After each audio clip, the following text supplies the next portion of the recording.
Central Congress leader Digvijay Singh के सरस्वती शिशु मंदिर को लेकर दिए गए मुतनाज़ा बयान का मामला तूल पकड़ता जा रहा है। भोपाल में सरस्वती शिशु मंदिर के साबिक तलबा ने भोपाल जहांगीराबाद थाने पहुंचकर दिग्विजय सिंह के खिलाफ एफआईआर दर्ज करने की दरख्वास्त दी है।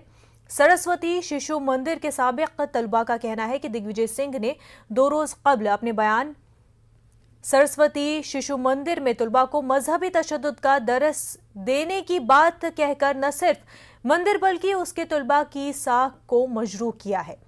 अगर दिग्विजय सिंह 1 हफ्ते के अंदर माफी मांग लेते हैं तो ठीक है, नहीं तो उनके खिलाफ अदालत में भी मामला दर्ज करवाया जाएगा।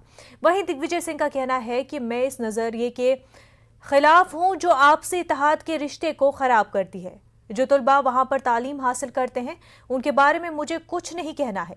मेरे पास ऐसे वीडियो हैं जिनमें पुराने आरएसएस के प्रचारक तशद्दुद की बातें कर रहे हैं। देश भर में 25,000 सरस्वती शिशु मंदिर संचालित है। पिछले 50 वर्षों से देश में संस्कार और शिक्षा दोनों एक साथ दी जा रही है। तो हम कोर्ट में जाकर प्राइवेट इस्तिगासा लगाएंगे और दिग्विजय सिंह जी के खिलाफ एफआईआर दर्ज कराएंगे। इससे पहले यदि दिग्विजय सिंह जी माफ़ी मांग लेते हैं